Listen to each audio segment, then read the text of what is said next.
आउज़ुबिल्लाहि मिनश्शैतानिर्रजीम बिस्मिल्लाहिर्रहमानिर्रहीम। अस्सलामु अलैकुम dear students, this is sir Saud from Bahria College Karsaz. बेटे आज सेकेंड ईयर मैथमेटिक्स का हमारा लेक्चर नंबर 23 है। आज 1 सितंबर है, ट्यूसडे का दिन है। एक्सरसाइज नंबर 3.1 कर रहे हैं हम।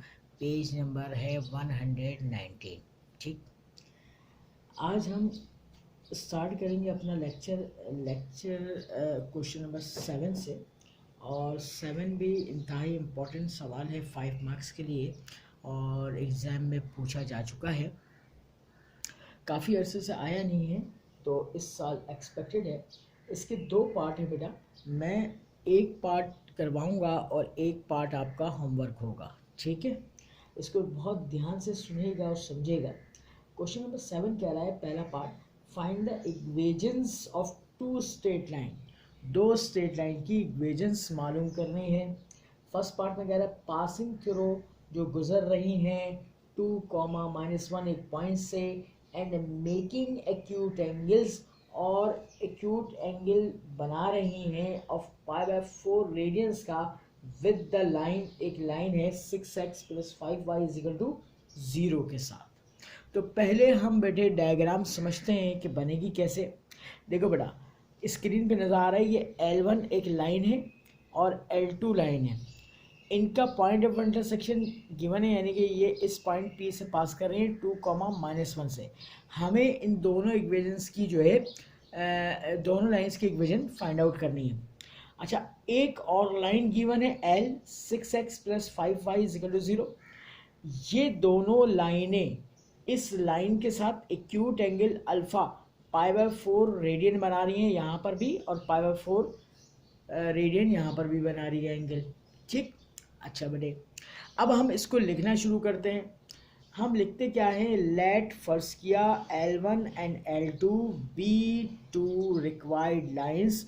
वो 2 रिक्वायर्ड लाइंस हैं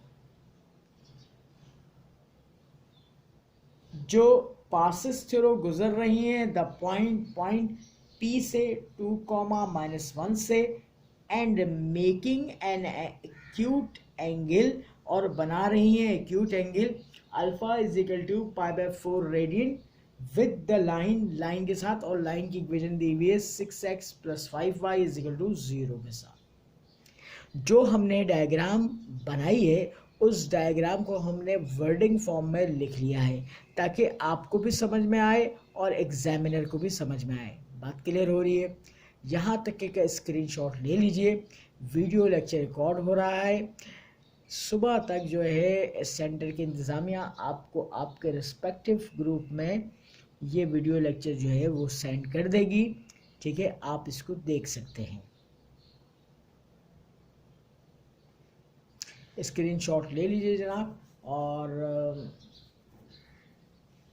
जो है मैं 1 मिनट का तवक्कुफ़ करूँगा और इसके बाद फिर मैं नेक्स्ट पेज की जानिब मूव करूँगा।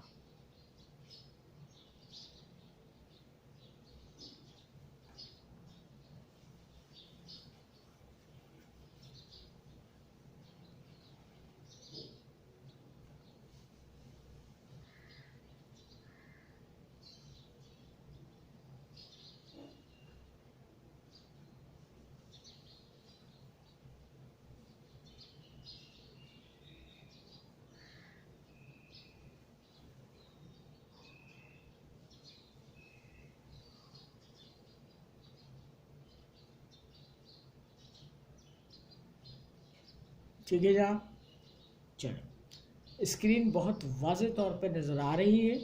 ठीक है, और मैंने आज के लेक्चर में ब्लू मार्कर इस्तेमाल किया है ताकि आपको हर चीज़ वाज़े तौर पर नज़र आए।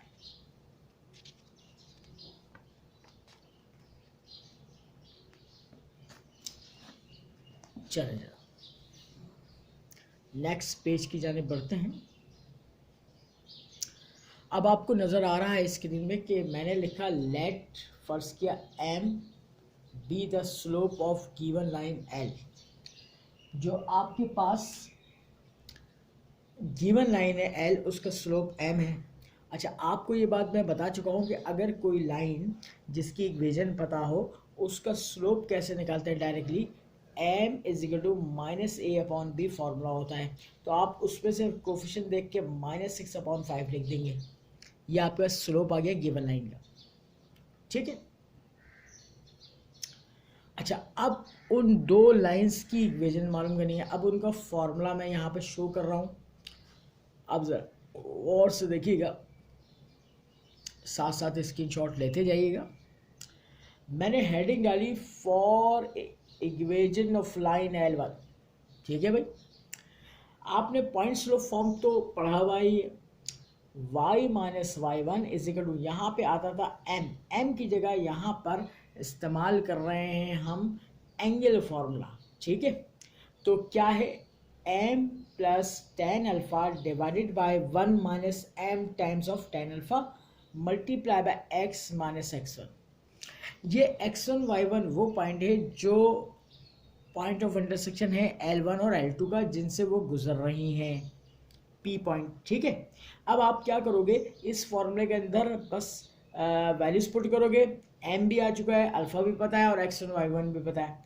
तो y minus minus plus 1 is equal to m की जगह -6/5 आ गया, प्लस अल्फा की जगह π/4 आ गया, 10 π/4 ओवर 1 माइनस -6/5 10 π/4 x माइनस 2। बात क्लियर हो रही है बेटा। अब 10 π/4 होता है 45 डिग्री, यानी और 10 45 1 के बराबर होता है, 1 वैल्यू रख दी, 1 वैल्यू रख दी। ठीक है, उसके बाद मैं क्या काम करूँगा, यहाँ पे मज़ीद जो है इसकी सिंप्लीफिकेशन करूँगा। ऊपर एलसीएम लूँगा, नीचे भी एलसीएम लूँगा। बात क्लियर हो रही है, स्क्रीनशॉट ले लो जल्दी से, और मैं आगे की तरफ मूव करूँगा।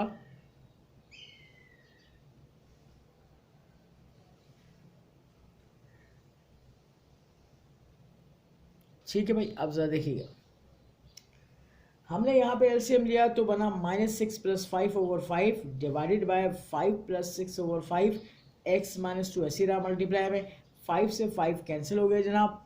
तो क्या बचा, y + 1 is equal to -1/11 times of x minus 2। बात क्लियर हुई जनाब।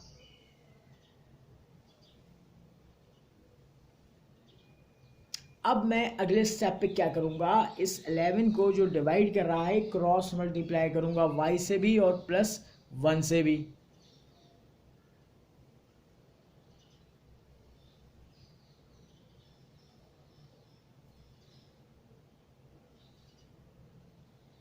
ठीक है, चले भाई नेक्स्ट पेज की जाने मूव कर रहा हूं।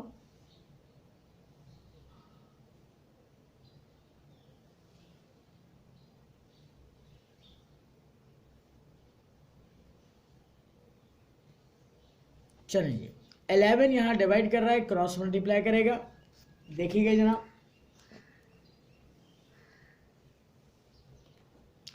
तो क्या हुआ, 11y + 11 × 11 is equal to -x + 2। जो -1 बचा था उसको आपने इस ब्रैकेट से मल्टीप्लाई कर दिया, -x + 2। इस एरो का मतलब ये है कि इन तमाम टर्म्स को उधर शिफ्ट कर देंगे, क्योंकि x है नेगेटिव, मुझे x क्या चाहिए, पॉजिटिव चाहिए होगा। तो जनाब ये x माइनस का इधर आएगा, प्लस का बन गया, प्लस का 11y हो गया। देखो भाई, प्लस का 2 उधर जाएगा, -2 बनेगा, 11 - 2 9 हो जाएगा, इज इक्वल टू 0। ये आपके पास एक रिक्वायर्ड इक्वेशन आ गई। बात क्लियर हो गई। इसके बाद अब हेडिंग डाला मैंने for equation of line L2। बस आपने करना क्या है, फॉर्मूला वही इस्तेमाल करना है, सिर्फ ये जो स्लोप का फॉर्मूला था, यानी कि in terms of angle formula, तो इसमें बस साइन को आपने ऊपर नीचे कर देना है। पहली वाली इक्वेशन में ऊपर प्लस था, नीचे माइनस था। अब सेकंड लाइन इक्वेशन निकालने के लिए मैं क्या कर रहा हूँ, ऊपर माइनस कर दे रहा हूँ और नीचे प्लस।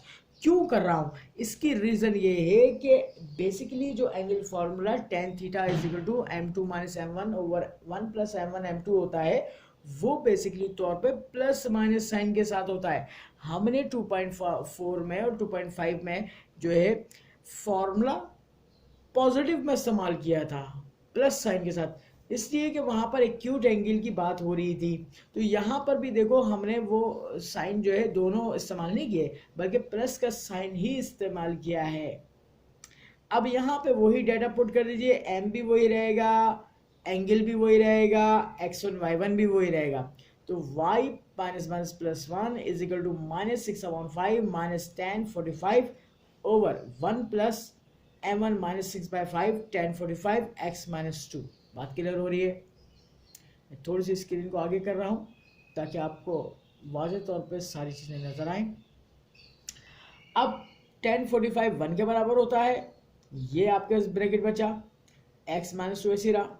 अब ऊपर लेंगे एलसीएम और नीचे लेंगे एलसीएम, तो 5 वन ज़ा 5, 5 वन ज़ा 5, ठीक है। 5 से 5 कैंसिल आउट हो गया बेटा,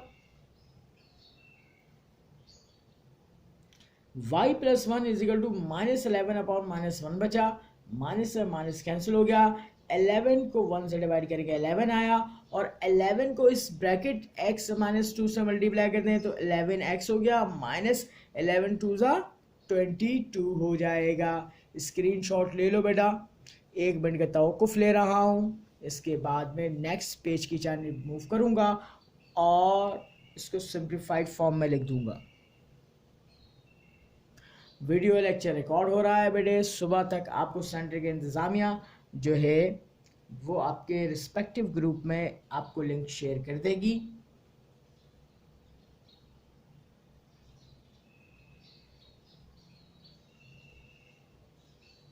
ठीक है भाई। अब y प्लस 1 को इधर शिफ्ट करूंगा और सिंप्लीफाई करूंगा।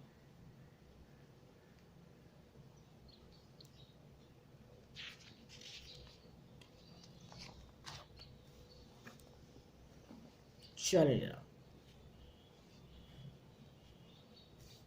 अब आपको नजर आ रहा है 11x minus y minus 23 is equal to 0। Simplified form में मैंने आंसर लिखा, be the required equation of line. ये रिक्वायर्ड इक्वेशन ऑफ लाइन आ गई है मेरे पास। सेकंड पार्ट आपने डू खुद करना है, सेम एज पार्ट 1 को देखते हुए। ये आपका होमवर्क होगा जनाब। अब आप इसको कॉपी करें, इसका स्क्रीनशॉट लीजिए, फिर नेक्स्ट टॉपिक की जानिब मैं मूव करूंगा।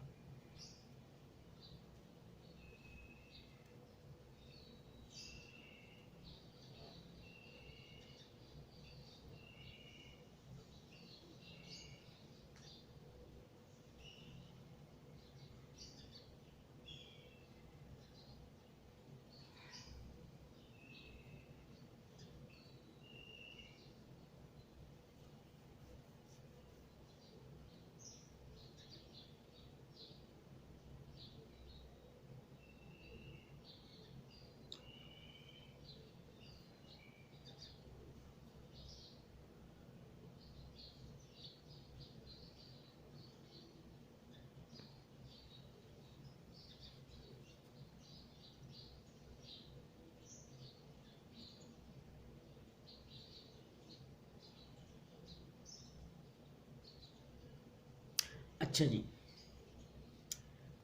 अब नेक्स्ट टॉपिक की हेडिंग भी आपको स्क्रीन पे नज़र आ रही है, और वो हेडिंग है, बहुत आसान सा फॉर्मूला है, कंडीशन ऑफ कॉन्करेंसी ऑफ 3 लाइंस। हमें 3 लाइंस की कॉन्करेंसी जो है देखनी है। आज हमने कंसीडर किया 3 गिवन लाइंस। पहली लाइन जनरली फॉर्म में लिखूंगा मैं, L1 जो है a1x plus b1y plus c1 is equal to 0 हो गया। L2 जो है a2x plus b2y plus c2 is equal to 0 हो गया। फिर L3 हमने सपोज किया a2x plus a3x plus b3y plus c3 is equal to 0। ये 3 जो है गिवन लाइंस है, L1 L2 L3 in general form. बात क्लियर हो रही है? अब पॉइंट ऑफ कॉन्करेंसी का मतलब क्या होता है कि अगर ये तीनों लाइंस L1, L2, L3 एक ही पॉइंट पर मीट करें, यानी कि पॉइंट ऑफ इंटरसेक्शन इनका एक ही हो,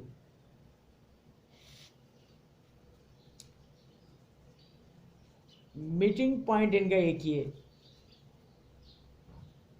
मीटिंग पॉइंट या point of intersection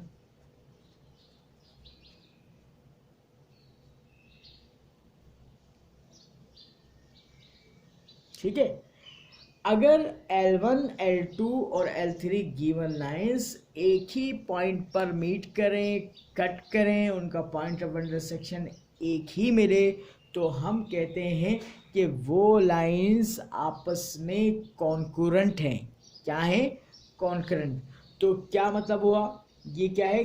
concurrent line है।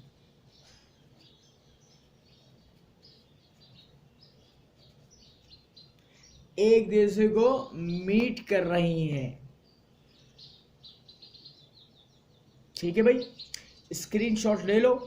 मैं थोड़ा सा स्क्रीन को आगे जो है मूव कर रहा हूं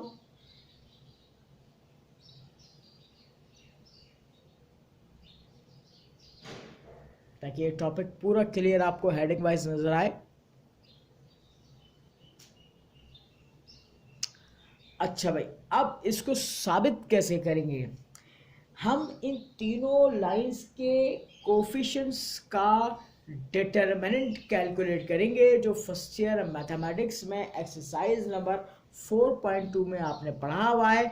अगर उस डिटरमिनेंट को एक्सपेंड करने के बाद, सिंप्लीफाई करने के बाद आंसर 0 आ जाता है, तो हम कहेंगे कि वो तीनों लाइंस जो हैं वो एक ही पॉइंट पर मीट कर रही हैं, या उनका पॉइंट ऑफ इंटरसेक्शन एक ही है, या फिर वो कॉन्करेंट लाइंस होंगी। बात क्लियर हो रही है बेटा? अब फॉर्मूला क्या है? Determinant of A1 coefficient B1 C1, A2 B2 C2, A3 B3 C3 is equal to 0। A1 x का कोफिशिएंट कहलाएगा, B1 y का कोफिशिएंट कहलाएगा, C1 कांस्टेंट टर्म कहलाएगी। इसी तरह A2 जो है दूसरी लाइन का x का कोफिशिएंट कहलाएगा, B2 y का कोफिशिएंट कहलाएगा, C2 कांस्टेंट होगा। A3 थर्ड लाइन में x का कोफिशिएंट कहलाएगा, और थर्ड लाइन में B3 y का कोफिशिएंट कहलाएगा, और C3 इज इक्वल टू 0। बात क्लियर हो रही है बेटा?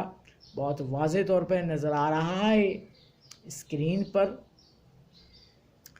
अब इस फॉर्मूले का इस्तेमाल मैं क्वेश्चन नंबर 10 में करूंगा। 5 नंबर का सवाल है और एक पार्ट कराऊंगा, इसके बाकी 2 पार्ट्स आपका होमवर्क होंगे।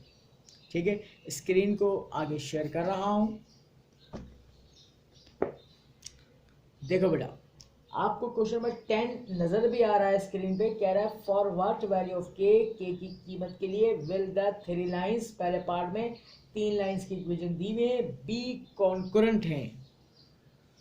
अब जरा और से देखिएगा, 5 मार्क्स का सवाल है। पहला पार्ट है y is equal to twice of x plus 1, comma y is equal to x plus 1 and y is equal to kx plus 3। सबसे पहले जब मैं सोल्यूशन स्टार्ट करूंगा तो मैं कैसे करूंगा भाई? सॉल्यूशन की हेडिंग डाली, पहली लाइन को L1 का नाम दे दिया, इसको जनरल फॉर्म में लिख लूंगा। पहले x और x शुड बी पॉजिटिव, फिर y होगा, फिर कांस्टेंट टर्म होगी। तो देखो भाई, इस ब्रैकेट को मल्टीप्लाई करके सॉल्व कर लो, 2x, ठीक है, y इधर आएगा, माइनस y हो गया, 2 1 2 इज इक्वल टू 0। ये लाइन L1 हो गई। फिर L2, x ऐसे ही रहा बेटा, प्लस का y उधर शिफ्ट करेंगे, माइनस y और plus 1 is equal to 0। L3, kx ऐसे रहा, y इधर शिफ्ट कर दो, minus y plus 3 is equal to 0। ये 3 लाइंस आपके पास स्टैंडर्ड फॉर्म में या जनरल फॉर्म में आ गई हैं। अब हमें क्या करना है? यूजिंग कंडीशन ऑफ कॉन्करेंसी ऑफ 3 लाइंस का फॉर्मूला शो करना है। Determinant of A1 B1 C1 A2 B2 C2 A3 B3 C3 is equal to 0। Coefficients उठा लीजिए यहाँ से, ये A1 होगा, ये B1 होगा, ये C1 होगा, ये A2 होगा, ये B2 होगा, ये C2 होगा, A3 B3 C3। आप इसमें वैल्यूज पुट कर दीजिए, 2 -1 2 1 -1 1 K -1 और 3। स्क्रीनशॉट ले लो बेटा इसका। अब आपको अगर एक्सरसाइज 4.2 याद हो फर्स्ट ईयर मैथमेटिक्स की, तो हमने 3/3 ऑर्डर के डिटरमिनेंट को कैसे एक्सपेंड किया था, एक्सपेंडिंग फॉर R1 से लैप्लाशियन मेथड से किया था। और आपने first year physics scalar and vectors का जो चैप्टर था उसमें क्रॉस प्रोडक्ट में भी आपने 3/3 ऑर्डर का डिटरमिनेंट इस्तेमाल किया हुआ है, और आपको बहुत अच्छी तरह एक्सपेंडेशन ऑफ 3/3 ऑर्डर डिटरमिनेंट आती है। अब ज़रा और से देखिएगा बेटा, एक्सपेंडिंग फॉर R1 पहला प्लस के लिए, ये रॉ गई, ये कॉलम, इसको क्रॉस मल्टीप्लाई किया, बीच में माइनस फॉर्मूले का क्रॉस मल्टीप्लाई किया। सेकंड होता है माइनस के लिए, मगर ऑलरेडी यहाँ पर माइनस टर्म है, माइनस माइनस प्लस 1, इसके लिए वर्किंग करेंगे, ये रॉ गई, ये कॉलम गया, 1 को 3 से मल्टीप्लाई किया, माइनस फॉर्मूले का K को 1 से मल्टीप्लाई कर दिया। तीसरा होता है प्लस के लिए, +2, ये रॉ गई, ये कॉलम गया, 1 को -1 से मल्टीप्लाई किया, माइनस फॉर्मूले का K को -1 से मल्टीप्लाई किया, K 1 सा K इज इक्वल टू 0। अब फर्दर मोर ब्रैकेट्स को मल्टीप्लाई करके ओपन कर लेंगे, यहाँ से -3 में से 2 गया, 1 गया, -2 को 2 से गया -4, 1 से मल्टीप्लाई होगा, 3 - K हो जाएगा, 2 को -1 से करेंगे मल्टीप्लाई, -2 K हो जाएगा। अब K को सॉल्व करें, 2K में से 1K गया, K बचा भाई, -4 में से -4 में जो है आपने -4 में से 3 को माइनस करेंगे तो -1 बचा, -1 और -2 -3 बच गया, -3 को उधर शिफ्ट कर दीजिएगा, प्लस का K = 3 आ जाएगा, और यही रिक्वायर्ड इक्वेशन होगी, और सॉरी रिक्वायर्ड जो है K की वैल्यू होगी, और ये आपका 5 मार्क्स का क्वेश्चन कंप्लीट हो जाएगा। बात क्लियर हो रही है बेटा? नोट डाउन करें, स्क्रीनशॉट ले लीजिए इसका।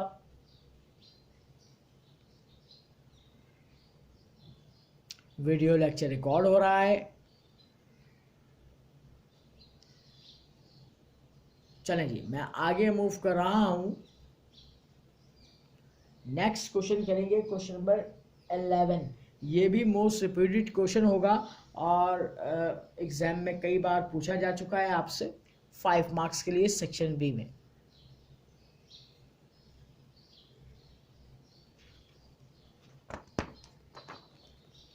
चलें जा,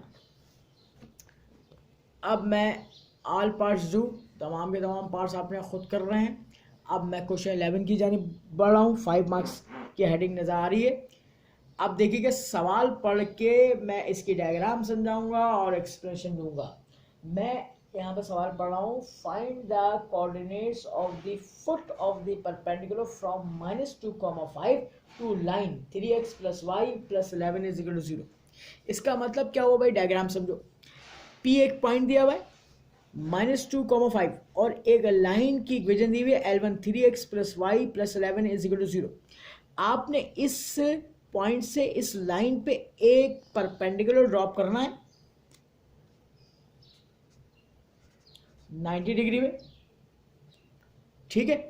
अच्छा, जैसे ही आप परपेंडिकुलर ड्रॉप करेंगे तो इस लाइन को जैसे ही मीट करेगा तो इसके फुट का मतलब पाँव पर एक जो है पॉइंट मिलेगा, उस पॉइंट को फाइंड आउट करना है। उस पॉइंट को मैंने QXY का नाम देके सपोज कर लिया है। इस QXY को फाइंड आउट करना पड़ेगा, ये हमारा है सवाल। अब जरा और से मेरी बातों को समझिएगा और देखिएगा।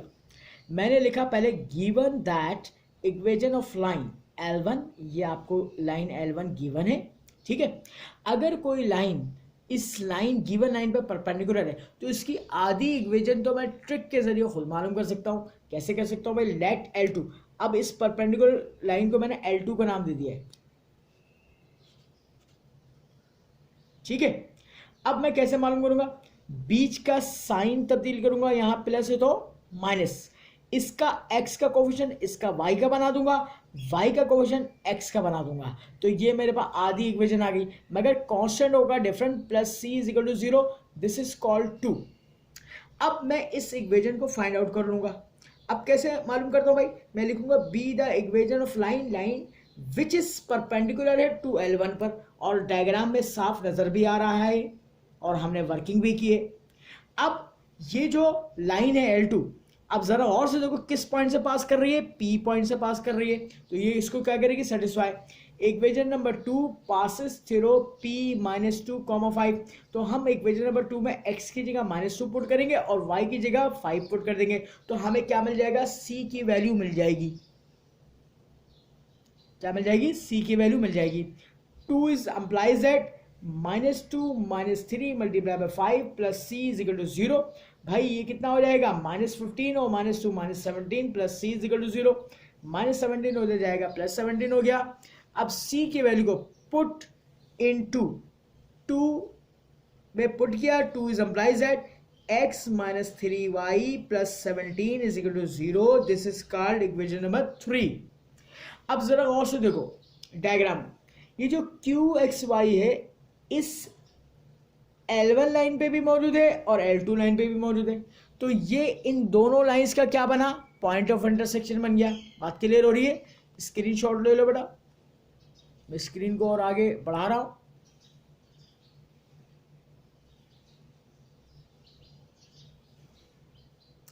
तो इसका मतलब ये है कि L1 और L2 का क्या है, ये पॉइंट ऑफ इंटरसेक्शन है। अब मैंने यहां पे लिख भी लिया, सपोज कर लिया, let QXY be the point of intersection of L1 and L2, जो डायग्राम में भी साफ नजर आ रहा है आपको।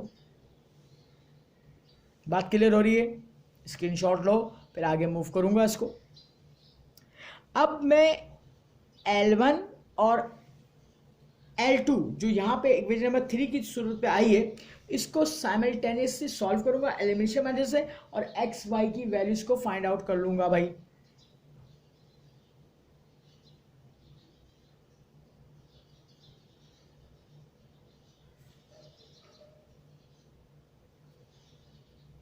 चले भाई आगे मूव कर रहा हूं।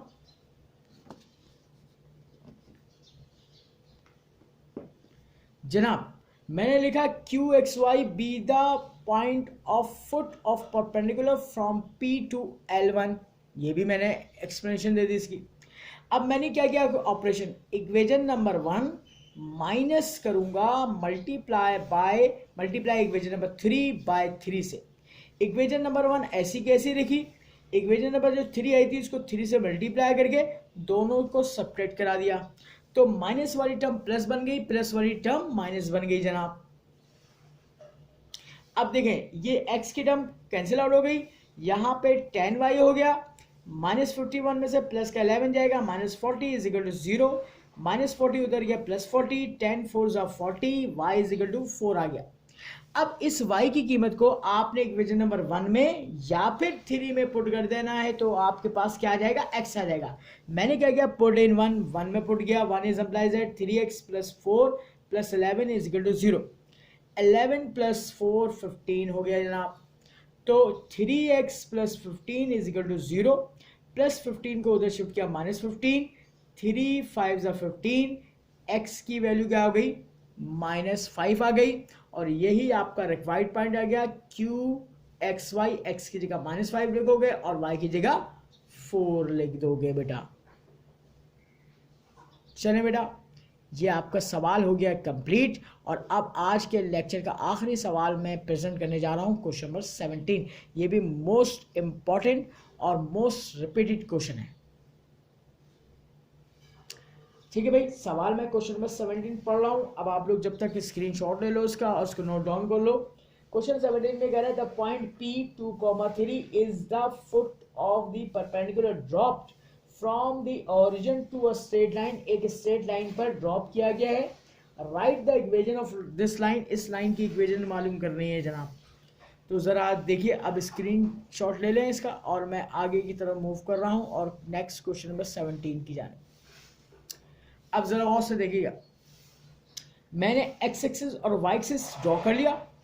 यहाँ पे ओरिजिन एक पॉइंट है 0 0, यहाँ से परपेंडिकुलर ड्रॉप किया एक लाइन पर, इस लाइन को L सपोज कर लिया, और जैसे ही परपेंडिकुलर ड्रॉप किया तो इनका पॉइंट ऑफ इंटरसेक्शन जो फुट ऑफ द परपेंडिकुलर मिला P2,3, ये गिवन है। अच्छा, एक ओपी लाइन नजर आ रही है आपको डायग्राम में, इसके स्लोप को m1 का नाम दे दिया और इसके स्लोप को m2 का नाम दे दिया। अब मुझे ये वाली लाइन की इक्वेशन मालूम करनी है। अच्छा भाई, लिखूंगा मैं, लेट फर्स्ट किया m1 B the slope of line, m1 जो है लाइन का स्लोप है ओपी का, जो डायग्राम में नजर आ रही है, यूजिंग स्लोप फार्मूला इस्तेमाल करूंगा। जल्दी से स्क्रीनशॉट ले लो, फिर मैं नेक्स्ट पेज की जानिब मूव कर रहा हूं।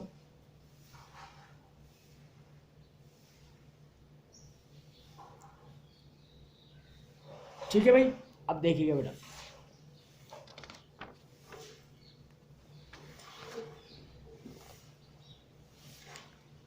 फॉर्मूला आपने मेंशन कर दिया, m1 is equal to y2 minus y1 over x2 minus x1। o के पॉइंट्स x1 y1 कहलाएंगे, p के पॉइंट्स x2 y2 आप प्लेस कर दीजिए इसमें। 3 माइनस 0 ओवर 2 माइनस 0, 3/2 आपके पास m1 स्लोप आ गया।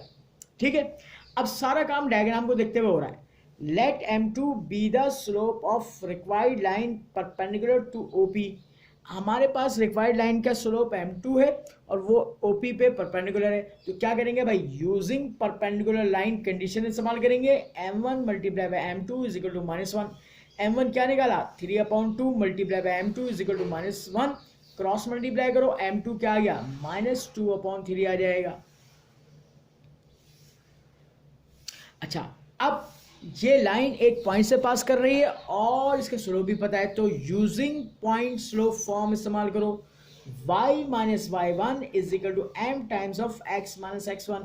भाई पॉइंट पुट करोगे, y minus 3 is equal to -2/3 times of x minus 2। थोड़ा सा मैं स्क्रीन को आगे शेयर कर रहा हूं आपसे। देखो भाई, 3 यहाँ डिवाइड कर रहा है, क्रॉस मल्टीप्लाई करेगा, 3y minus 3 is equal to -2 इस ब्रैकेट से मल्टीप्लाई कर दो, -2x हो गया, माइनस माइनस प्लस 2 2 4। इस एरो का मतलब ये है कि इन तमाम टर्म्स को उधर शिफ्ट कर रहा हूं, -2x उधर जाएगा +2x हो जाएगा, +3y हो गया, -9, ये प्लस का 4 उधर जाके -4 हो गया, -9 और -4 -13 हो जाएगा। तो रिक्वायर्ड इक्वेशन आ जाएगी 2x + 3y -13 is equal to 0। ये आपकी रिक्वायर्ड इक्वेशन आ गई और इसी के साथ ही जो है आपका सवाल कंप्लीट हो गया है। एक दफ़ा मैं पूरी स्क्रीन शेयर कर रहा हूं आपसे इस क्वेश्चन की।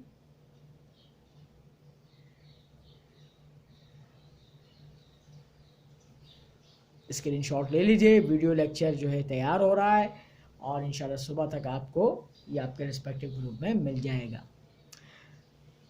तो स्टूडेंट, इसके साथ ही जो है आज का हमारा वीडियो लेक्चर इख्तिताम पजीर होता है। ठीक है, इंशाल्लाह ताला कल हम नए सवालों के साथ हाजिर होंगे इंशाल्लाह ताला और अपनी एक्सरसाइज को आगे बढ़ाएंगे। जब तक के लिए अल्लाह हाफिज़।